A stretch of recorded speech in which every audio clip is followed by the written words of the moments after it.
Hello student. So today we are discussing about loss and profit. This is a new topic for you, and I hope you are enjoying from this video. Okay student, you always hear about loss and profit. Can you think when we will get profit, when we will get profit और loss? कभी आपने कभी सोचा है कि loss और profit कब होता है? So many exams have a ask a few questions about loss and profit. It's a very simple phenomena. It's a very simple understanding basic concept. Okay student, तो इसको थोड़ा सा एक्सप्लेन कर देता हूँ यानी इजी हो सके. सो लॉस एंड प्रॉफिट कुछ एग्जाम्पल से समझते हैं. ओके, एक एग्जाम्पल समझते हैं. We would go there in a shop. We would go in any shop. Okay, suppose मैं एग्जाम्पल पकड़ता हूँ कि मैं किसी एक बुक डिपो में गया. I would go in a book depot. Right, example मानते हैं यहाँ पे त्रिमूर्ति. मैं त्रिमूर्ति बुक डिपो में जाता हूँ और मैं उस शॉपकीपर से बोलता हूँ, give me a, I want some book with blue pen and one black pen. मैं दुकान में जाता हूँ और दुकान से पूछता, दुकान वाले से पूछता हूँ कि मुझे बुक्स चाहिए और पेन चाहिए. Okay, he give me a book and each book price will be 50 rupees पर बुक. वो मुझे बुक देता है 50 रुपये में की वो बुक है, और पेन जो होता है वो मुझे देता है यहाँ पे ₹10 का. राइट, 10 रुपीज़ का मुझे पेन देता है. तो मैं यहाँ पे कहूँगा कि what is the cost price. What is the cost price. So what is the cost price. Cost price means when you purchase something like book, pencil, jeans, mangoes, any kind of fruits. Okay, जब आप कोई भी सामान खरीदते हो तो वो जो सामान खरीदते हो जो MRP पे बेची जाती है वो होती है आपकी कॉस्ट प्राइस. जैसे यहाँ पे एग्जांपल में देखो, जो बुक की कीमत है वो कितनी होगी, ₹50. तो मैं यहाँ पे क्या लिखूँगा, कॉस्ट प्राइस ₹50. राइट, तो ये जो ₹50 ये किसकी है, यहाँ ये है हमारी बुक की. उसी तरह यहाँ पे ₹10 ये जो वैल्यू है ये किसकी है, ये है हमारी पेन की cost price. Right, so cost price समझ में आ गया. जब आप कोई चीज़ खरीदते हो तो वो क्या होती है, कॉस्ट प्राइस. अब मैंने यहाँ पे क्या किया कि एक बुक को ख़रीदा और एक पेन को ख़रीदा. तो यहाँ पे मैं 50 रुपीज़ की बुक और 10 रुपये की पेन. अब समझते हैं कि सेलिंग प्राइस क्या होती है. ओके, सेलिंग प्राइस क्या होती है. अब मैंने क्या किया, 50 रुपये की बुक है और 10 रुपये का पेन मैंने खरीद लिया कॉस्ट प्राइस के ऊपर. अब मेरी खुद की एक दुकान है. कंसिडर करते हैं कि ये मेरी क्या है, एक दुकान है. राइट, अब मैंने क्या किया, 50 रुपये का बुक खरीदा, 10 रुपये का पेन खरीदा. अब मैं इसी बुक को मैं किसी और को बेचता हूँ. मतलब if I sell this book to another person, that is the meaning of this price, those price should be considered selling price. अगर मैं यही बुक और यही पेन किसी और पर्सन्स को और व्यक्ति को बेचता हूँ तो उस समय जो मैं प्राइस उस वक्त उससे लूँगा वो क्या कहलाएगा, selling price. Right, if I sell product to plenty of peoples, जब तो वो क्या कहलाएगी, वो कहलाएगी सेलिंग प्राइस। ओके, यहाँ पे समझ में आ गया कि कॉस्ट प्राइस क्या होता है। जब हम कोई सामान खरीदते थे कॉस्ट प्राइस, अब जब कोई सामान बेचता है तो वो क्या होगा, सेलिंग प्राइस। जैसे दुकानदार ने मुझे ये बुक और पेन बेचे, तो वो बेचे मतलब सेलिंग प्राइस, मैंने खरीदे मतलब कॉस्ट प्राइस, खरीदना कॉस्ट प्राइस, बेचना selling price, right. Cost price और सेलिंग प्राइस में डिफरेंस समझ में आ गया। कॉस्ट प्राइस मीन्स होता है खरीदना, परचेस और बाय दी प्रोडक्ट्स, यानी कॉस्ट प्राइस क्या होती है, जब मैं कोई सामान खरीदता हूँ, परचेस करता हूँ, बाय करता हूँ, कोई भी product, any kind of product हो सकता है, तो उससे मैं क्या कहूँगा, व्हाट विल आई से, that is the cost price. Okay, और सपोज मैं कोई सामान बेच रहा हूँ, यानी क्या कर रहा हूँ, सेलिंग कर रहा हूँ, कोई सामान मैं सेलिंग कर रहा हूँ, तो वो क्या हो जाएगा, सेलिंग प्राइस। तो यहाँ पे दो कॉन्सेप्ट हमने समझ लिए हैं। We will understand the concept of cost price as well as selling price. Okay, अब हम समझते हैं कि लॉस कब होता है और प्रॉफिट कब होता है, right. When we will get a loss और when we will get a profit, यानी हमें कब प्रॉफिट होता है और कब लॉस होता है, ये अभी समझते हैं। सो स्टूडेंट, मैंने यहाँ पे एक एग्जांपल लिया। मैंने 50 रुपये की बुक खरीदी, मैंने मतलब मेरी खुद की एक शॉप है, I have a own shop, मेरे पास खुद की एक शॉप है, I have a own shop. और मैंने क्या किया, 50 रुपीज़ की एक बुक खरीदी। अब बुक खरीदी, परचेस किया, बाय किया, that is meaning of cost price. तो बुक की कॉस्ट प्राइस कितनी होगी, 50 रुपये। अब मैं यह बुक किसी और को बेचता हूँ, if I sell this book to another person, that is the meaning of selling price। अब मैं यही बुक को मैं किसी और को बेचता हूँ, तो वो क्या कहलाएगी, सेलिंग प्राइस। यहाँ तक क्लियर हो गया। अब देखिए यहाँ पे एक सोचिए, अगर मैं 50 की बुक खरीदता हूँ, कितने की बुक खरीदा, 50 की, बेचा कितने में, 70 में, है ना। I purchase a book ₹50 and I sell this book ₹70। 50 में खरीदा, 70 में बेचा, प्रॉफिट हो रहा है, लॉस हो रहा है ना। प्रॉफिट होगा कि लॉस होगा, मैंने 50 में खरीदा और बेचा कितने में, 70 में। 50 में खरीदा, बेचा 70 में, मतलब मुझे कितने का प्रॉफिट हो रहा है, 20 रुपीज़ का प्रॉफिट हो रहा है। मुझे कितने का प्रॉफिट हो रहा है, 20 रुपीज़ का। तो यहाँ पे समझ में आ गया, 50 का खरीदा, 70 में बेचा, तो मुझे कितने रुपए ज़्यादा मिल रहा है, how much money more than cost price. Cost price से कितने रुपए ज़्यादा मिल रहा है, 50 का, और कितने में बेचा, 70 का। तो मुझे यहाँ पे प्रॉफिट कितने का हो रहा है, प्लस ₹20 रुपीज़ का प्रॉफिट हो रहा कि नहीं हो रहा यहाँ पे, है ना।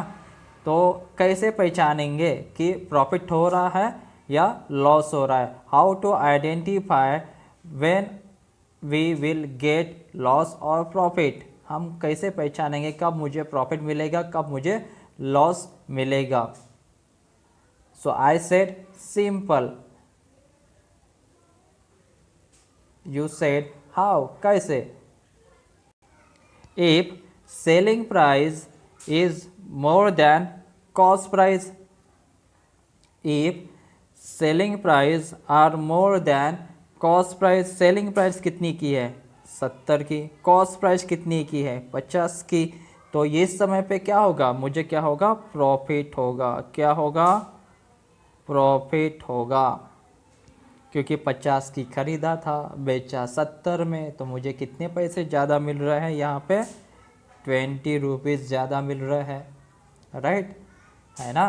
तो इस तरह से पहचानेंगे, if selling price are more than और greater than the cost price, that is the meaning of we will get a profit, we will get a profit.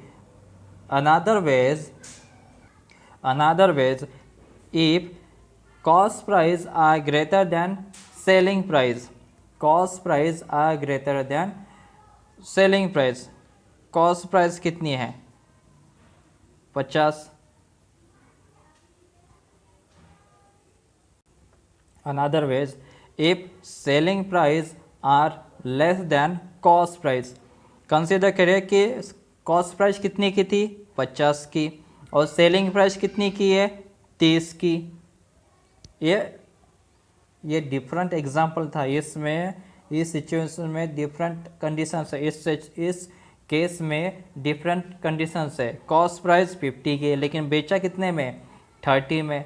मैं खरीदूंगा 50 का, बेचूंगा 30 का, तो भाई नुकसान होगा प्रॉफिट होगा? भाई सिंपल कहोगे आप, क्या होगा यहाँ पे लॉस होगा, क्योंकि कॉस्ट प्राइस ही 50 की है तो मैं कुछ ना कुछ प्रॉफिट वहाँ पे अर्न करूँगा ना। तो मैं यहाँ पे प्रॉफिट अर्न तो बिल्कुल नहीं कर रहा हूँ, बल्कि आई लॉस माई 20 रुपीज़। तो यहाँ पे क्या हो जाएगा लॉस हो जाएगा। लॉस किस केस में हो जाएगा? If selling price is less than cost price. तो कितने का यहाँ पे लॉस हो रहा है? फिर से आप बोलोगे 20 रुपीज़ का लॉस हो रहा है। 50 में खरीदा था, बेचा 30 में, तो यहाँ पे कितने का डिफरेंस आ रहा है 20 रुपये का, तो लॉस हो रहा। तो यहाँ पे समझ में आ रही है, जब सेलिंग प्राइस कॉस्ट प्राइस से ज़्यादा होती है, selling price is greater than more than cost price, then we will get profit. If selling price are less than और lesser than cost price, then we will get a loss. Okay,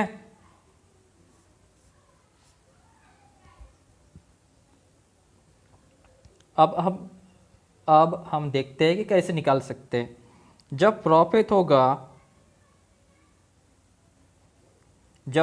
होगा तो profit में हम क्या करेंगे कि selling price minus cost price, selling price minus cost price, ये हो गया इसका फार्मूला। अब यहाँ पे एग्जांपल देखो, सेलिंग प्राइस कितनी थी 70 की, कॉस्ट प्राइस कितनी थी 50 की, तो यहाँ पे कितना प्रॉफिट हो गया 20। कितना प्रॉफिट हो गया यहाँ पे 20 का। तो प्रॉफिट कैसे निकालेंगे? Selling price minus cost price. तो यहाँ पे जो भी वैल्यू आएंगी वो हो जाएगी आपकी प्रॉफिट। क्या हो जाएगी? प्रॉफिट। लॉस का देख लेते हैं। सो लॉस का फार्मूला क्या आएगा यहाँ पे? C P cost price minus selling price, cost price minus selling price. Cost price कितना था 50 रुपये, बेचा कितने में 30 रुपये में, तो यहाँ पे कितना रुपए आपको लॉस हुआ? ₹20 रुपीज़। यहाँ पे 20 रुपीज़ का प्रॉफिट, यहाँ पे ₹20 रुपीज़ का लॉस। यहाँ पे सेलिंग प्राइस 70, यहाँ पे सेलिंग प्राइस 30। समझ में आया? अगर सेलिंग प्राइस कॉस्ट प्राइस से ज़्यादा हो गई तो प्रॉफिट, कॉस्ट अगर कॉस्ट प्राइस से सेलिंग प्राइस ज़्यादा हो जाती है तो profit. If the selling price is less than cost price, अगर कॉस्ट प्राइस सेलिंग प्राइस से कम होगी तो क्या हो जाएगा? यहाँ पे लॉस हो जाएगा। तो यहाँ पे देखो साफ साफ दिखाई दे रहा, सेलिंग प्राइस कितनी है 30 है, कॉस्ट प्राइस कितनी है 50 है। तो यहाँ पे कंपेयर करो किसकी वैल्यू छोटी है, सेलिंग प्राइस की। सेलिंग प्राइस की वैल्यू छोटी है, मतलब यहाँ पे डेफिनेटली लॉस होगा। 1000 रुपये का सामान आप 800 में बेचोगे, 1000 रुपये का सामान आप 800 रुपये में बेचोगे तो क्या हो जाएगा वहाँ पे? क्या हो जाएगा वहाँ पे? आपको नुकसान हो जाएगा। 1000 में खरीदा 800 में बेच रहे हो तो 200 रुपये का नुकसान हो गया, है ना। आप देखते हैं प्रॉफिट परसेंट। तो प्रॉफिट परसेंट कब होता है? सिंपल फार्मूला है। प्रॉफिट कब होगा? जब selling price is greater than cost price. Okay, selling price minus cost price divide by cost price multiple with 100। Why we multiple with 100? Because percent percent. जब भी कोई परसेंट का सवाल आता है तो हम क्या करते हैं, मल्टीपल विथ 100, राइट। सो पहले केस में हमने क्या देखा कि 70 में हमने बेचा था, कॉस्ट प्राइस थी 50, कॉस्ट प्राइस कितनी थी 50 इंटू 100, राइट। सो यहाँ कितना हो गया 20 डिवाइड बाय 50 इंटू 100। सो यहाँ से 0 0 कैंसल आउट, यहाँ से 5 2 ज़ा। सो कितना प्रॉफिट हुआ इसको, 40% प्रॉफिट हुआ। कितना प्रॉफिट हुआ इसको, 40% हुआ कि नहीं हुआ, हुआ कि नहीं हुआ, बिल्कुल हुआ, राइट। तो इस तरह से प्रॉफिट परसेंट निकालते हैं। सेलिंग प्राइस कितनी है, कॉस्ट प्राइस कितनी है, डिवाइड बाय कॉस्ट प्राइस।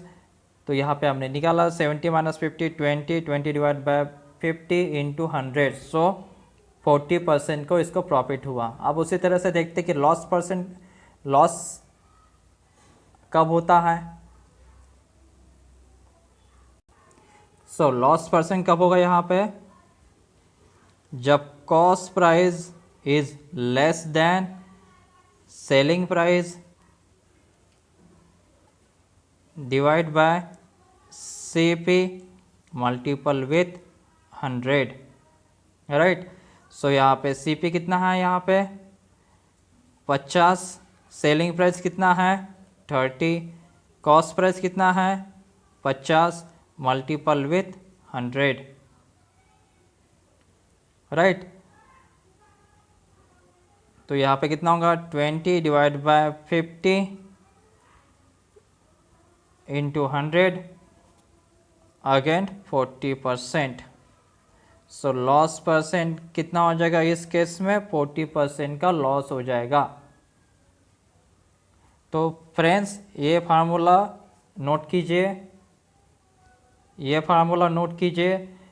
लगे तो ये ब्रैकेट जो है आप इसको दे सकते हो ऐसे, SP minus CP divide by CP into 100, same here. ये जो ब्रैकेट है आप इसको दे दीजिए। सो CP minus SP divide by CP into 100। समझ में आया यहाँ पे बेसिक कॉन्सेप्ट क्या होता है ना। चलो मैं आपसे कुछ प्रैक्टिस करवाता हूँ, ठीक है, आप मुझे ओरली बताना। Student, how to check when we will get profit और लॉस। प्रॉफिट और लॉस को चेक करना है तो सबसे पहले आपको एक कंडीशंस चेक करनी पड़ेगी। If selling price is greater than cost price then we will get profit. If selling price is less than cost price then we will get loss. Okay, here a table, okay, there are cost price and selling price. So हमें यहाँ पे बताना है कि कौन से case में हमें प्रॉफिट होगा लॉस होगा, कौन से केस में लॉस होगा प्रॉफिट होगा, राइट। सो एक एक करके चेक करते हैं। कॉस्ट प्राइस कितनी रुपीज़ है यहाँ पे 70 रुपीज़, सेलिंग प्राइस कितनी रुपीज़ है 100 रुपीज़। यानी आपने 70 रुपये में ख़रीदा है और 100 रुपये में बेच रहे हो, right. Selling price is more than cost price, तो यहाँ पे क्या होगा प्रॉफिट होगा। अब कितने का प्रॉफिट होगा, 70 में खरीदे 100 में बेचे, तो यहाँ पे 30 रुपीज़ का प्रॉफिट हो रहा है आपको, राइट। नेक्स्ट यहाँ पे कॉस्ट प्राइस कितने का है 50 रुपीज़ का, बेच कितने में रहे हो 60 रुपीज़ में। अगेन यहाँ पे प्रॉफिट होगा, तो प्रॉफिट कितने का होगा ₹10 रुपीज़ का, राइट। यहाँ पे देखो कॉस्ट प्राइस कितनी है ₹10 रुपीज़ और बेच कितने में रहे हो 12 रुपये में, तो अगेन यहाँ पे भी हमें क्या होगा प्रॉफिट होगा। लेकिन प्रॉफिट कितने होगा 10 में खरीदा 12 में बेचा, तो यहाँ पे ₹2 रुपीज़ का profit. If cost price here 100 rupees and selling price is here 80 rupees. 100 रुपये में खरीद रहे हो 80 रुपये में बेच रहे हो, कॉस्ट लॉस होगा या प्रॉफिट होगा, डेफिनेटली लॉस होगा, क्योंकि 100 में खरीदा 80 में बेचा, तो कितना रुपए का नुकसान? 20 रुपये का, है ना। नेक्स्ट देखते हैं, 200 रुपये की क्या है? कॉस्ट प्राइस है, राइट। 200 रुपये की कॉस्ट प्राइस और सेलिंग प्राइस कितनी की है? 150 की। मतलब 200 में खरीदा 150 में बेच रहे हो, तो यहाँ पे नुकसान ही होगा, लॉस होगा। लॉस कितने का होगा? 50 रुपये का, क्योंकि 200 rupees cost price, selling price 150, difference कितने का? 50 रुपीज़ का, तो 50 रुपीज़ का लॉस होगा। इस कंडीशंस में देखो, रुपीज़ 350 कॉस्ट प्राइस और रुपीज़ 350 सेलिंग प्राइस। 350 में खरीदे हो, 350 में बेचे हो, ना लॉस होगा ना प्रॉफिट होगा, है ना। हाँ जी, इतना सिंपल है ये टास्क। तो आपको यहाँ पे कुछ करने की ज़रूरत नहीं है, कुछ भी करने की ज़रूरत नहीं है। सिर्फ चेक करो कॉस्ट प्राइस बड़ा है या सेलिंग प्राइस, और कौन से केस में, यानी in which situations when we will get profit और लॉस। और यहाँ पे आइडेंटिफाई करो कि कौन से केस में हमें लॉस होगा और कौन से केस में प्रॉफिट होगा, राइट। तो यहाँ पे हमने क्या लिखा कि जब कॉस्ट प्राइस बड़ी होती है, सॉरी सेलिंग प्राइस बड़ी होती है कॉस्ट प्राइस से, तब प्रॉफिट होता है। देखो सेलिंग प्राइस बड़ी है कॉस्ट प्राइस से, सेलिंग प्राइस बड़ी है कॉस्ट प्राइस से, तो क्या हुआ? प्रॉफिट हुआ। सेलिंग प्राइस छोटी है, देखो सेलिंग प्राइस कॉस्ट प्राइस, तो यहाँ पे selling price 80, selling price cost price यानी 180, तो यहाँ पे क्या होगा? नुकसान हो रहा है 20 रुपीज़ का, यहाँ पे नुकसान हो रहा है 50 रुपीज़ का, और यहाँ पे कोई ना लॉस है ना प्रॉफिट है, क्योंकि रुपीज़ 350 में खरीदे हो, 350 में बेच रहे हो, नो प्रॉफिट नो लॉस। ठीक है। आपके लिए एक छोटा सा होमवर्क कौन सा है? आप मुझे इसमें डिस्काउंट बताइए, लॉस परसेंट, कितना परसेंट लॉस हुआ, कितना परसेंट प्रॉफिट हुआ, कितना परसेंट प्रॉफिट हुआ, कितना परसेंट लॉस हुआ, ये फार्मूला में पुट कीजिए और एक ये छोटा सा टास्क अपने घर पे कीजिए। So till then take care, bye bye, we will meet on next video. तब तक अपना ख्याल रखिए, बाय बाय स्टूडेंट। और कोई क्वेरीज हो तो कमेंट बॉक्स में डाल दीजिए, ओके। नेक्स्ट वीडियो में हम कुछ प्रॉब्लम की बात करेंगे, उस पर हम और डिटेल में जाएंगे। बाय।